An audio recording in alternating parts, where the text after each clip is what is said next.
मान लीजिए मैं आपको एक गिफ्ट भेजना चाहता हूँ, तो वो गिफ्ट भेजने के लिए मुझे आपका एड्रेस पता होना चाहिए, तभी तो मैं वो कुरियर कंपनी को बता पाऊँगा कि इस एड्रेस पे मुझे अपने एक दोस्त को एक गिफ्ट भेजना है। अगर मेरे को आपका एड्रेस नहीं पता होगा तो मैं जो गिफ्ट है वो आप तक नहीं पहुँचा पाऊँगा। तो इसी तरीके से इंटरनेट काम करता है। इंटरनेट में जब तक आपको अपनी डेस्टिनेशन का एड्रेस नहीं पता होगा तो आप डेटा एक जगह से दूसरी जगह नहीं पहुंचा पाओगे। डेटा को एक जगह से दूसरी जगह पहुंचाने के लिए you need to know the address of the destination. अगर आपको एड्रेस पता है तो एड्रेस जो होता है वो इंटरनेट में आईपी एड्रेस होता है, और आईपी एड्रेस होता है नंबर्स, और नंबर्स तो हमें याद रहते नहीं है। हमें अपनी एक्स का नंबर याद है बस, और किसी का नंबर याद ही नहीं होता। तो नंबर्स क्यों याद करें हम, क्यों याद करें? क्योंकि google.com का कुछ ना कुछ एड्रेस होगा, यूट्यूब का कुछ ना कुछ एड्रेस होगा, और नंबर्स हमें याद रहते नहीं हैं। तो नंबर्स हमें याद करने की ज़रूरत भी नहीं है। हमें कुछ ना कुछ एक सिस्टम ऐसा बनाना चाहिए ताकि हम वर्ड्स याद रख पाएँ, क्योंकि हमें वर्ड्स ज़्यादा याद रहते हैं, क्योंकि ह्यूमन ब्रेन डिज़ाइन ही इस तरीके से है कि उसको नंबर्स कम याद रहते हैं और वर्ड्स अच्छे से याद कर पाता है। आपको अपनी एक्स का नाम अभी तक याद होगा, तो नंबर भी याद रहता है, वो बात अलग है। ये चीज़ को सॉल्व करने के लिए नंबर्स में हमारे पास फ़ोन बुक होता है। तो फ़ोन बुक में जब आप अपने कॉन्टैक्ट्स खोलते हो तो उसमें नाम सर्च करते हो और आपको नंबर मिल जाता है। इसी तरीके से हमारे पास कुछ ना कुछ ऐसा होना चाहिए, कोई ना कोई सिस्टम ऐसा होना चाहिए जो कि हमारे एड्रेसेस को, इंटरनेट पे एड्रेसेस को याद रखने में हेल्प करे। तो इसी काम को सॉल्व करने के लिए, इसी काम को करने के लिए डोमेन नेम सिस्टम होता है, जो कि हमारे आईपी एड्रेसेस को, इंटरनेट पे जो आईपी एड्रेस हैं उनको मैप करता है विद नेम्स। कुछ ना कुछ नाम, डोमेन जिन्हें बोलते हैं डोमेन नेम्स, उन डोमेन नेम्स के साथ आईपी एड्रेसेस मैप होते हैं। अब उन डोमेन नेम्स को भी हायरार्की में डिवाइड किया जाता है। इसलिए इसका बहुत बड़ा कोई रीज़न नहीं है, इसका बहुत छोटा सा रीज़न है। उनको हायरार्की में डिवाइड करने का एक छोटा सा रीज़न ये है क्योंकि मिलियंस ऑफ बिलियन वेबसाइट हैं, बिलियंस वेबसाइट हैं इंटरनेट पे। अब सबका एड्रेस और नाम अगर हम एक ही सर्वर पर डाल देंगे, एक ही सर्वर के पास सारी की सारी इन्फॉर्मेशन होगी, तो वो सर्वर भाई क्रैश कर जाएगा। कितनी मिलियंस बिलियंस ऑफ रिक्वेस्ट होती हैं एक सेकंड में। तो अगर उस सर्वर के पास इतनी रिक्वेस्ट जाएंगी, रिजॉल्व करो कि हमारा एड्रेस ला के दो, तो पागल हो जाएगा वो। तो उस चीज़ को सॉल्व करने के लिए स्टेप्स होते हैं कुछ। तो वो स्टेप्स क्या होते हैं?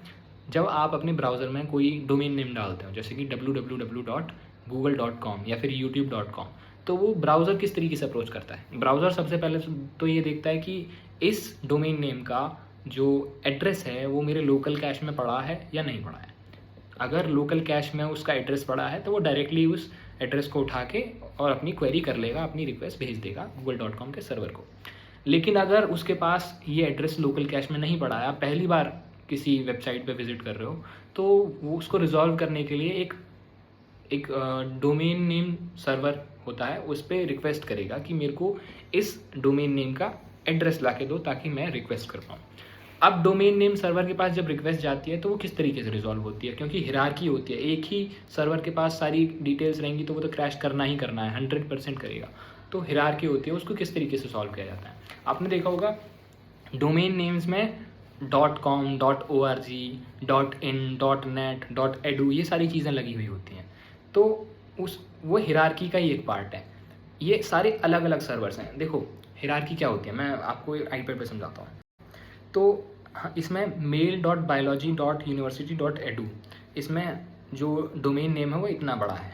ये तो याद रख सकते हो यार, नंबर याद नहीं होगा तो इसमें edu जो है वो edu हमारा रूट, इसके बाद में एक और डॉट लगता है, वो ब्राउज़र छिपा देता है लेकिन उसके बाद में एक और डॉट लगता है, वो होता है रूट सर्वर। अब इसके पास हमारी रिक्वेस्ट गई रूट सर्वर के पास। अब रूट सर्वर देखेगा कि हमने क्या रिक्वेस्ट किया है, .edu रिक्वेस्ट किया है, तो .edu इसके पास .edu का एड्रेस है इसके पास कि आप जा सकते हो .edu के पास, जिसके पास आपका बाकी का पड़ा होगा, बाकी का डोमेन नेम रिजॉल्व होगा। अब उसने हमको रिडायरेक्ट कर दिया .edu के पास। अब हम .edu के पास पहुँचे, .edu ने देखा हमारी क्वेरी है mail.biology.university.edu। अब इसके पास भी मल्टीपल सर्वर्स हैं, है ना, इसके पास भी मल्टीपल सर्वर्स का एड्रेस है। तो उसने देखा कि हम यूनिवर्सिटी मांग रहे हैं, .edu से पहले यूनिवर्सिटी लगा हुआ है, तो वो देखेगा कि .university का एक एड्रेस उसके पास उसके लेजर में पड़ा हुआ है, तो वो क्या करेगा, हमें रीडायरेक्ट कर देगा .university वाले सर्वर पे। अब हम .university वाले सर्वर पे पहुँचे, उसके पास भी मल्टीपल सर्वर्स का एड्रेस है, तो वो रिजॉल्व करेगा बायोलॉजी वाला पार्ट। वो देखेगा कि उसके पास बहुत सारे सर्वर्स का एड्रेस पड़ा है, तो वो डॉट बायोलॉजी सॉल्व करेगा, बायोलॉजी हमें डॉट बायोलॉजी पर रीडायरेक्ट कर देगा। जब हम डॉट बायोलॉजी पे जाएंगे तो डॉट बायोलॉजी पे भी बहुत सारे मल्टीपल सर्वर्स का एड्रेस है कि आपको किस सर्वर पे जाना है, तो वहाँ पे हम देखेंगे डॉट बायोलॉजी में मेल सर्वर जो है उस पे जाएंगे। अब मेल डॉट मेल सर्वर का कुछ ना कुछ एड्रेस होगा। अब इस एड्रेस पे हमें अपनी रिक्वेस्ट भेजनी है, तो हमें तो एड्रेस मिल गया ना, देखो यहाँ हमें रूट इसका डॉट एडू का कुछ ना कुछ एड्रेस मिला होगा, मान लो 1.2.3.4 मिला है ना। तो ये एड्रेस पे गई हम अपनी रिक्वेस्ट को लेके, यहाँ पे हमने डॉट यूनिवर्सिटी को वाला जो पार्ट था वो रिजॉल्व किया। अब इसमें जो है हमें कुछ एड्रेस मिला .1.0 1.1.3.2 ये एड्रेस मिला इस वाले सर्वर का। हम इस वाले सर्वर पे गए तो इस वाले सर्वर पे हमें इस वाले सर्वर का मिला, मतलब डॉट बायोलॉजी पे हमें नेक्स्ट सर्वर का एड्रेस मिला। जब हम इस वाले सर्वर का एड्रेस पा चुके हैं तो हमें अपनी रिक्वेस्ट भी तो इसी सर्वर पे भेजनी थी, तो हम क्या करेंगे, अपनी रिक्वेस्ट को जो भी रिक्वेस्ट थी हम बंडल करेंगे एक पैकेट में और उस पर इसका एड्रेस डालेंगे कि हमें जी अपनी रिक्वेस्ट भेजनी है 1.1.5.4 पे। तो हम अपनी रिक्वेस्ट को पैकेट में डालेंगे 1.1.5.4 इज़ माई डेस्टिनेशन, जिसमें हमें अपना पैकेट भेजना है। इस तरीके से हम डोमेन नेम्स को रिजॉल्व करते हैं। ये होती है हायरार्की। इसमें हायरार्की होता है, इसमें उन्हें ऑथोरिटेटिव सर्वर्स बोलते हैं, जो कि ये जो सर्वर्स है ना, रूट सर्वर तो हमारा एक ही है, मतलब बहुत सारे मल्टीपल सर्वर्स हैं। रूट सर्वर के पास ये जो सर्वर्स हैं इन्हें बोलते हैं ऑथोरिटेटिव सर्वर्स, इन्हें जो बोलते हैं ऑथोरिटेटिव सर्वर्स। ये ऑथोरिटेटिव सर्वर्स क्या करते हैं, ये हमारी रिक्वेस्ट को रिजॉल्व करने में हेल्प करते हैं।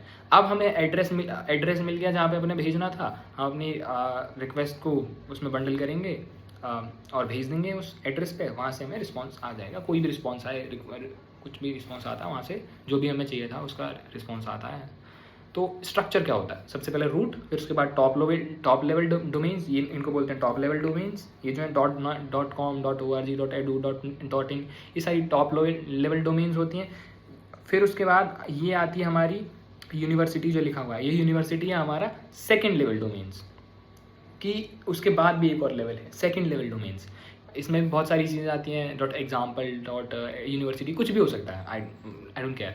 फिर उसके बाद आता है सब डोमेन्स। तो ये जो हमारा बायोलॉजी है ये हमारा सब डोमेन है, इट इज़ सब डोमेन। और ये है हमारा होस्ट नेम मेल।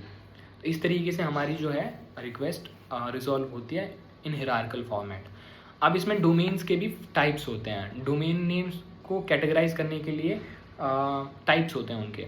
तो एक होता है जेनेरिक डोमेन्स, एक होता है कंट्री कोड डोमेन, एक होता है रिवर्स डीएनएस, तो या फिर हाँ रिवर्स डीएनएस। तो एक एक करके समझते हैं कि ये होते क्या हैं। जेनेरिक डोमेन्स में आते हैं domain names like .com .org .net, ये रिस्ट्रिक्ट नहीं होते हैं किसी भी स्पेसिफिक कंट्री के लिए।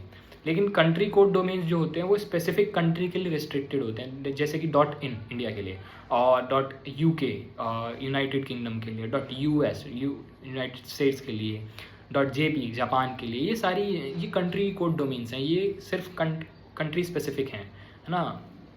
और उसके बाद आता है रिवर्स डीएनएस, जो कि यूज़ होता है आईपी एड्रेस से। अभी हम क्या कर रहे थे, अभी हम आईपी एड्रेस ढूंढ रहे थे with the help of name, लेकिन अब हमें नेम चाहिए आईपी एड्रेस से, तो इसे बोलते हैं रिवर्स डीएनएस। हमें आईपी एड्रेस पता है किसी चीज़ का, लेकिन हम उसका नाम ढूंढ रहे हैं अपनी फ़ोन बुक में, तो उसे बोलेंगे रिवर्स डीएनएस। तो आज हमने डीएनएस के बारे में समझा, लेकिन हम आगे आने वाली वीडियोज़ में बहुत सारी चीज़ों के बारे में समझेंगे जो कि रिलेटेड हैं web dev, networking, cyber security, system design, इन सारी चीज़ों से रिलेटेड जो कॉन्सेप्ट्स हैं। I love to explain those in detail. Until then keep learning, keep practising, see you in the next video. Root domain के पास बहुत सारे सर्वर्स का वो होता है, उन्हें जिन्हें बोलते हैं